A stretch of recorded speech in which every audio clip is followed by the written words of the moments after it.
Hello students, तो आज हम सेंट्रीपिटल एक्सेलरेशन का डिराइवेशन करेंगे। आज की वीडियो में, लास्ट वीडियो में हमने सेंट्रीपिटल एक्सेलरेशन क्या होता है और टेंजेंशियल एक्सेलरेशन क्या होता है, डिफरेंट टाइप्स ऑफ एक्सेलरेशन हमने पढ़ा था। उसके बाद हमने पूरा का पूरा डिटेल बेसिक पूरा पढ़ लिया था। तो आज हम डिराइवेशन करेंगे, तो कॉपी और पेन निकाल के बैठ जाओ, ठीक है।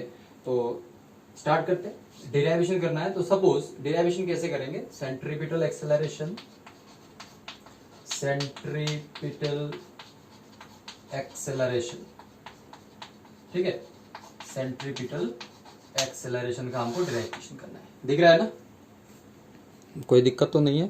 थोड़ा सा लाइट का कमजोर है, ठीक है। दिख रहा है, ठीक है, ठीक है ना, दिख रहा है, ओके। तो शुरू करते हैं, सेंट्रीपिटल एक्सेलरेशन का डिराइवेशन शुरू करते हैं, ठीक है। तो देखो यहाँ पे कैसे करना है। सपोज एक पार्टिकल है या एक बॉडी है, एक सर्कुलर पाथ में घूम रहा है, ठीक है। ये सर्कल है, सर्कुलर पाथ में घूम रहा है, उसका सेंटर है ओ, सेंटर ओ है। एक पार्टिकल यहाँ पे है, ए पॉइंट पे है, ठीक है। उसका वेलोसिटी, इस सर्कल का रेडियस सपोज आर है, ठीक है, रेडियस आर है। और ये यूनिफॉर्म वेलोसिटी से, यूनिफॉर्म स्पीड से चल रहा है, यूनिफॉर्म स्पीड से चल रहा है। किससे चल रहा है? यूनिफॉर्म स्पीड, मतलब इसका जो स्पीड है वो चेंज नहीं हो रहा है, मतलब ये यूनिफॉर्म सर्कुलर मोशन में है, ठीक है। तो यहाँ पे वेलोसिटी का डायरेक्शन किधर होगा? टेंजेंशियल इधर की तरफ होगा। सपोज ये यहां से एक छोटे से टाइम में, dt टाइम में या डेल टी टाइम में बोलता हूं मैं, डेल टी टाइम में वो यहां पे पहुंच गया, ठीक है। यहां पे पहुंच गया थीटा एंगल बना के, ठीक है। डेल थीटा एंगल बना दिया उसने। कितना चेंज हुआ angle? Del theta change in angle हुआ, ठीक है। ए से कहां पे पहुंचा? बी पे। तो जब बी पे पहुंचेगा तो उसका वेलोसिटी किधर होगा? इधर की तरफ। यहाँ पे वेलोसिटी कितना है? सपोज v1 है और यहाँ पे वेलोसिटी है v2। लेकिन वेलोसिटी का मैग्नीट्यूड क्या है? सेम है, क्योंकि ये यूनिफॉर्म सर्कुलर मोशन में है। तो इसी बात को यहाँ पे लिखेंगे, लिखते हैं consider a body of mass m moving in a circular path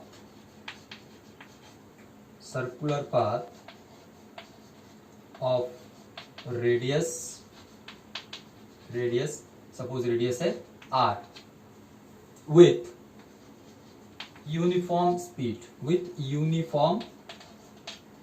constant speed बोल सकते हैं, with constant speed, ठीक है। कांस्टेंट स्पीड से क्या कर रहा है? मूव कर रहा है। दिख रहा है ना, ठीक। कांस्टेंट स्पीड से क्या कर रहा है? मूव कर रहा है, ठीक है। तो हमने लिखा कि let del theta be the angular displacement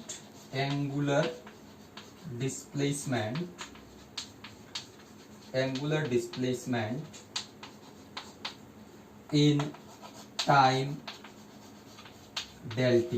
ये हमने लिख दिया कि डेल थीटा जो है ये क्या है? एंगुलर डिस्प्लेसमेंट है डेल टी टाइम में, ठीक है। ये हमने लिखा।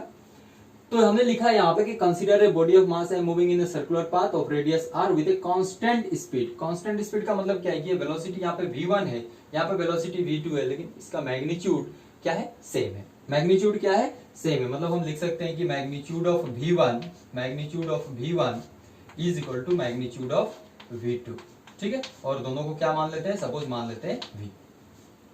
इतना समझ में आ गया? यहाँ पे लिखना है, ठीक है। हमने ये लिख दिया। अब देखो ये एक इसका एंगुलर स्पीड क्या होगा? तो angular speed omega, angular speed omega is equal to कितना होगा? ऐसे लिखता है, angular speed omega is equal to क्या होगा? Del theta upon del t. यही तो होता है एंगुलर स्पीड हो। एंगुलर स्पीड को क्या लिखते हैं? एंगुलर मतलब वेलोसिटी की बात करें, एंगुलर वेलोसिटी की बात करें तो क्या होता है? Change in angular displacement upon time. तो यहाँ पे हम वेलोसिटी के डायरेक्शन की बात नहीं कर रहे, सिर्फ उसका मैग्नीट्यूड की बात कर रहे हैं, इसलिए मैं बोल रहा हूँ कि एंगुलर स्पीड लिखा है मैंने। एंगुलर स्पीड को क्या बोला? Omega is equal to del theta by del t, ठीक है। तो ये एंगुलर स्पीड हो गया। अब बात करते हैं, इसको मैं रब कर दूंगा, ठीक है। रब कर दूंगा, उसके बाद आगे बढ़ता हूँ। नोट कर लो, पोज करके नोट कर लो, ठीक है। इंपॉर्टेंट है ये, एग्जाम में बहुत आता है। सो रब कर देता हूं इसको रब कर देता हूं, नोट कर लो, ठीक है, यहां तक नोट कर लो। अब देखो यहाँ पे खेल करते हैं यहाँ पे थोड़ा सा। अब ये ट्राइंगल पे चलते हैं, ये डायग्राम जो बनाया यहाँ पे चलते हैं। ये v1 क्या है, एक वेलोसिटी वेक्टर, ये v2 क्या है, एक वेलोसिटी वेक्टर है।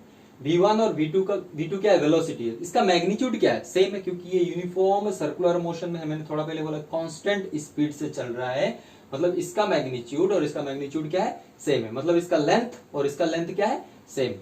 इसी चीज को, इन वेक्टर्स को ऐसे ड्रॉ करें हम, इसको मैं यहाँ पे ड्रॉ करता हूँ, देखो इसको मैं रब कर देता हूँ, ये लिख लिया ना सब लोगों ने, तो इसको यहां पे ड्रॉ करते, देखो इस वाले वेक्टर को ऐसे ड्रॉ कर दिया हमने, ये हमारा क्या है, v1 है, ठीक है। ये वेक्टर को इसका टेल का यहाँ पे, इसके टेल को इसके टेल के साथ लगा देते हैं ऐसे, तो किधर होगा, इधर की तरफ। ये क्या है, v2। दोनों का लेंथ मैंने सेम रखा है, दोनों का लेंथ देखो सेम रखा है, क्यों, क्योंकि v1 और v2 का मैग्नीट्यूड सेम है, इसलिए मैंने इसका लेंथ सेम रखा है, ठीक है। और इसका यहां से ऐसे एक वेक्टर बना देते हैं ऐसे, ठीक है, ऐसे एक वेक्टर बना देते हैं।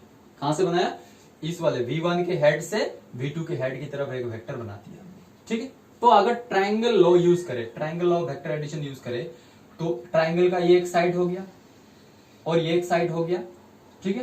तो ये एक साइड एक वेक्टर को रिप्रेजेंट कर रहा है, ये एक साइड एक वेक्टर को रिप्रेजेंट कर रहा है, तो ये वाला साइड किसको रिप्रेजेंट करेगा, रिजल्टेंट को रिप्रेजेंट करेगा। मतलब ये v1 क्या एक वेक्टर है और ये इसका ये पता नहीं, ये रिजल्टेंट है, तो ये कितना होगा, ऑब्वियसली v2 माइनस v1 होगा।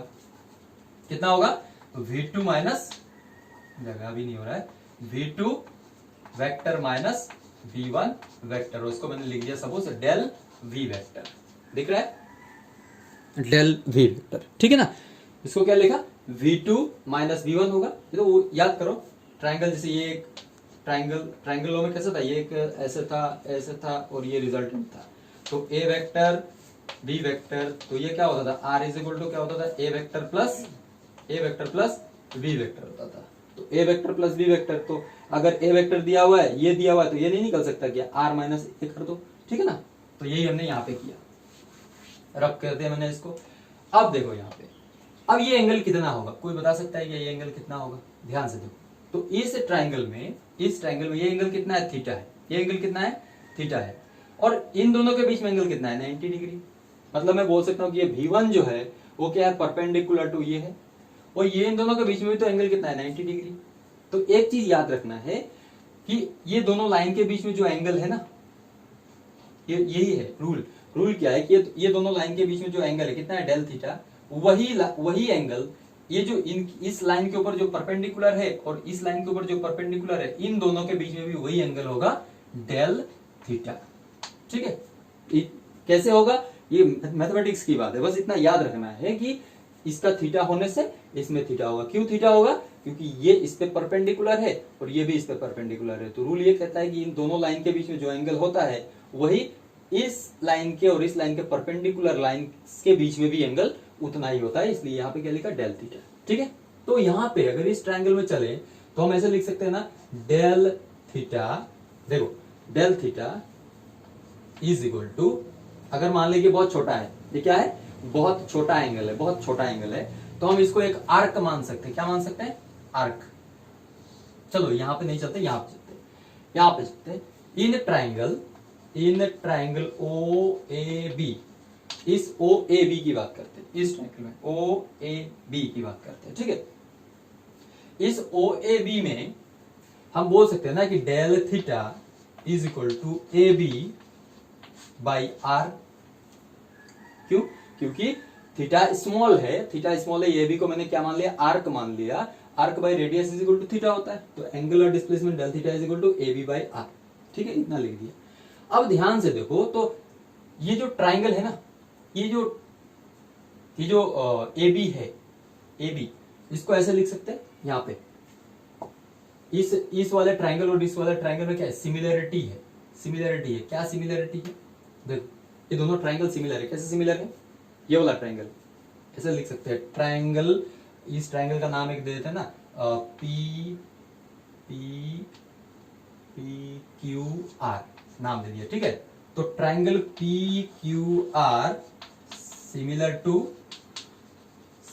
To triangle O A B. अब कैसे सिमिलर है, बोलो कि सर कैसे सिमिलर है? सिमिलर है, देखो ये वाला एंगल कितना है थीटा, ये वाला एंगल कितना है थीटा, ये साइड आर है, ये साइड भी आर है, मतलब ये दोनों साइड इक्वल है। यहाँ पे भी ये साइड दोनों इक्वल है। क्यों क्यों इक्वल है? क्योंकि ये वेलोसिटी का मैग्नीट्यूड जो है क्या सेम है। तो ये दोनों ट्रायंगल क्या हो गया? सिमिलर। और सिमिलर ट्रायंगल होने से क्या होता है? करस्पॉन्डिंग साइड्स का रेशियो क्या होता है? सेम। तो यहाँ पे वैसे लिख सकते हैं ना कि del we, magnitude of del we, magnitude of del we, magnitude of del we, ठीक है, magnitude of del we by v. देखो V1 का मैग्नीट्यूड क्या लिखा था? थोड़ा पहले लिखा था ना, magnitude of V1, magnitude of V1 is equal to magnitude of V2 is equal to क्या लिखा था हमने? V लिखा था, ठीक है। तो इसका this side divided by this side is equal to this side divided by this side लिखा जा सकता है। कॉरेस्पॉन्डिंग साइड का रेशियो क्या होता है? सेम। तो AB बाई R लिखा जा सकता है, ठीक है ना? ठीक है। अब यहां पे देखो ये जो AB बाई आर है, ये क्या है? डेल थीटा है, डेल थीटा है। डेल थीटा को हम क्या लिखते हैं? ओमेगा बाई टाइम लिखते हैं ना। Del theta is equal to omega T लिखते हैं, क्योंकि अब थोड़ा पहले लिखा था omega is equal to del theta by del T, लिखा था कि नहीं? लिखा था। तो डेल थीटा को क्या लिख सकते हैं? Omega into del T. और AB बाई आर क्या है? डेल थीटा है कि नहीं? AB बाई आर क्या है? Del theta. और डेल थीटा को हम क्या लिख सकते हैं? डेल थीटा को हम क्या लिख सकते हैं? डेल थीटा को लिख सकते हैं omega del T, omega del T लिख सकते हैं। तो AB बाई आर को भी तो डेल ओमेगा डेल टी लिख सकते हैं, मतलब यहाँ पे हम ऐसे भी लिख सकते हैं। तो इसको मैं रब कर दूं, अब ये डायग्राम नहीं चाहिए, ठीक है? डायग्राम यही तक खत्म, एकदम सिंपल है। ये 5 मार्क का डेरिवेशन आता है एग्जाम में। तो यहाँ पे हमको क्या मिला? मिला कि magnitude of del we, magnitude of del we, ठीक है, magnitude of del we by V is equal to omega del T मिला। क्यों मिला? अभी थोड़ा पहले बोला कि AB बाई आर क्या है? डेल थीटा है। और डेल थीटा क्या लिखा है हमने? ओमेगा डेल टी लिखा है। तो अल्टीमेटली AB बाई आर का मतलब है ओमेगा डेल टी हो गया, ठीक है। अब यहां से थोड़ा सा चेंज करें ऐसे, तो डेल वी बाई, इसको डेल टी को इधर लेके आए, del T is equal to ये क्या होगा? ओमेगा इंटू वी हो जाएगा, ठीक है। ये V क्या है? स्पीड है। ये डेल V क्या है? Change in magnitude of velocity का मैग्नीट्यूड का चेंज है ना, चेंज इन। ये डेल V क्या था? चेंज इन वेलोसिटी था। मॉडल लगा दिया तो क्या होगा? मैग्नीट्यूड, चेंज इन वेलोसिटी का मैग्नीट्यूड डिवाइडेड बाय टाइम। तो change in magnitude, change in velocity का मैग्नीट्यूड डिवाइडेड बाय टाइम क्या होता है? एक्सेलरेशन होता है। कौन सा एक्सेलरेशन होता है? सेंट्रीपिटल एक्सेलरेशन होता है, क्योंकि यहाँ पे सेंट्रीपिटल एक्सेलरेशन ही होगा, क्योंकि बॉडी किस में मूव कर रहा है? यूनिफॉर्म मोशन में है, मतलब कांस्टेंट स्पीड में है, मतलब वेलोसिटी का मैग्नीट्यूड चेंज नहीं हो रहा है, लेकिन उसका डायरेक्शन चेंज हो रहा है। तो यहाँ पे जो भी चेंज हो रहा है ये क्या है? ये डायरेक्शन चेंज की वजह से है, तो ये एक्सेलरेशन होगा। Obviously change in velocity by time acceleration होता है, लेकिन यहाँ पे एक्सेलरेशन जो होगा वो क्या होगा? Acceleration, centripetal acceleration. So AC is equal to omega V लिख दिया, ठीक है। So AC is equal to omega V. Omega को क्या लिख सकते हैं? ओमेगा को लिख सकते हैं ना V by R, V by R into V. Relation पता है ना? ये तो रिलेशन पता ही होगा। इसको मैं रब कर दूं, ये तो रिलेशन लास्ट वीडियो में मैंने रिलेशन दिया था। क्या रिलेशन दिया था यहाँ पे? कि V is equal to R omega होता है कि नहीं? Relation between linear velocity and angular velocity. V is equal to R omega, so omega can be written as V by R. तो V बाई आर लिखा, तो implies हमको क्या मिला? AC is equal to V को V से multiply करेंगे तो क्या मिलेगा? V स्क्वायर बाई आर, ठीक है। तो ये हो गया हमारा सेंट्रीपिटल एक्सेलरेशन का expression, AC is equal to V square by R. अब इसका डायरेक्शन क्या होगा? क्योंकि ये वेक्टर क्वांटिटी, यहाँ पे तो वेक्टर कुछ भी नहीं लिया, यहाँ पे मैग्नीट्यूड की बात की है। इसका डायरेक्शन क्या होगा? इट इज डायरेक्टेड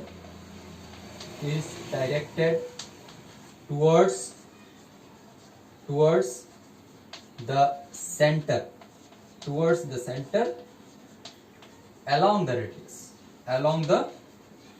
radius, ठीक है, towards the center along the radius। तो ये उसका डायरेक्शन भी हो गया। अब यहां से बात करेंगे सेंट्रीपिटल फोर्स की। सेंट्रीपिटल फोर्स के बारे में बात कर लेते हैं और ये हमारा हो जाएगा पूरा का पूरा खत्म, ठीक है। रब कर दूं, नोट कर लो, पोज करके नोट कर लेना है। बात कर लेते हैं सेंट्रीपिटल फोर्स की। सेंट्रीपिटल फोर्स क्या होता है? सेंट्रीपिटल फोर्स क्या? देखो कोई भी चीज सर्कुलर पाथ में कब घूमेगा? कोई भी चीज, जैसे सर्कुलर पाथ में घुमाना है किसी चीज को, तो जैसे एक मान लो रस्सी ले लिया लंबा और उसमें पत्थर लटका दिया, ठीक है, और रस्सी को पकड़ के ऐसे घुमाएंगे तो क्या होगा, सर्कल जो है जो स्टोन है, पत्थर जो है वो क्या होगा, सर्कुलर पाथ में घूमेगा। लेकिन रस्सी को जैसे छोड़ेंगे वो सर्कुलर पाथ में घूमेगा नहीं, वो कहीं और चला जाएगा, ठीक है। मतलब वो सर्कुलर पाथ में घुमाने के लिए हमारे पास क्या क्या क्या चाहिए, वो रस्सी जरूरी है ना। उसी तरह से किसी भी चीज को सर्कुलर पाथ में घुमाने के लिए कुछ तो चाहिए। तो कोई चीज ऐसे घूम रहा है सर्कुलर पाथ में और उसमें तो रस्सी नहीं लगा है, तो क्या लगा हुआ है वहां पे, एक फोर्स है, इनविजिबल कुछ है, उसको हम फोर्स बोलेंगे, ठीक है। उस फोर्स की वजह से क्या है कि एक पार्टिकल या एक बॉडी सर्कुलर पाथ में घूमता है। जिस फोर्स की वजह से कोई भी बॉडी सर्कुलर पाथ में रहता है, उस फोर्स को हम सेंट्रीपिटल फोर्स कहते हैं। क्या कहते हैं, centripetal force. Centripetal force, centripetal force क्या है, द फोर्स रिक्वायर्ड, लिख लो, the force required to move a particle or a body, in a circular path, ठीक है। सर्कुलर पाथ, किसी भी कोई भी फोर्स, जो फोर्स किसी बॉडी को सर्कुलर पाथ में रखता हो, ठीक है। सर्कुलर पाथ में रखने के लिए जो फोर्स लगता है उसी फोर्स को हम क्या बोलते हैं, सेंट्रीपिटल फोर्स बोलते हैं, ठीक है। और सेंट्रीपिटल फोर्स बोलते हैं, और उसको लिखते हैं कैसे, Fc, ठीक है। सेंट्रीपिटल फोर्स Fc, और ये होता है मास इंटू एक्सेलरेशन। ऑब्वियसली क्या होगा, मास इंटू एक्सेलरेशन, लेकिन एक्सेलरेशन क्या होता है यहाँ पे, एक्सेलरेशन जो वो सेंट्रीपिटल एक्सेलरेशन होता है। सो हम इसको लिख सकते हैं F इज इक्वल टू, इसको ऐसे मैग्नीट्यूड नहीं लिख, डायरेक्ट मैग्नीट्यूड लिखते हैं, तो मास और एक्सेलरेशन क्या है, v²/r। सो ये एक्सप्रेशन मिल गया, क्या मिला, एक्सप्रेशन मिल गया एक हमको फोर्स का, सेंट्रीपिटल फोर्स का एक्सप्रेशन भी मिल गया। देखो Fc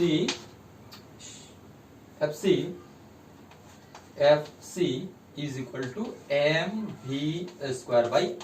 तो ये बार बार मिलेगा हमको बाद में, इसका यूज बहुत बार बार मिलता है। और कहां से आता है, देखो यहां से मिला कि mv²/r। सेंट्रीपिटल फोर्स क्या होता है, centripetal force, the force required to move a body in a circular path, और कितना होता है, mv²/r। ये तो पढ़ा होगा, लेकिन कैसे मिला, आज इसका डेरिवेशन हमको समझ में आ गया। तो एग्जाम में यही पूछता है कि सेंट्रीपिटल एक्सेलरेशन डिराइव करो, derive the expression of centripetal acceleration and hence define centripetal force and centripetal expression for centripetal force, ठीक है। तो हमें ऐसे ही करना है, सेंट्रीपिटल एक्सेलरेशन को पहले डिराइव करना है, फिर फोर्स को डिफाइन करना है, फिर उसका एक्सप्रेशन, जैसे F is equal to ma, Newton second law का इस्तेमाल करके हमको उसको एक्सप्रेशन लिख देना है mv²/r, ठीक है। तो आज के वीडियो में हमने सिर्फ डेरिवेशन देख लिया, क्या सेंट्रीपिटल एक्सेलरेशन को कैसे डिराइव करते हैं। पहले वीडियो में हमने बेसिक बातें की थी, सेंट्रीपिटल एक्सेलरेशन क्या होता है पूरा डिटेल्स में समझाया। आज सिर्फ मैंने समझाया है कि कैसे उसको डिराइव करेंगे, ठीक है। तो डिराइवेशन हो गया, नेक्स्ट वीडियो में हम न्यूमेरिकल करेंगे, ठीक है। Thank you.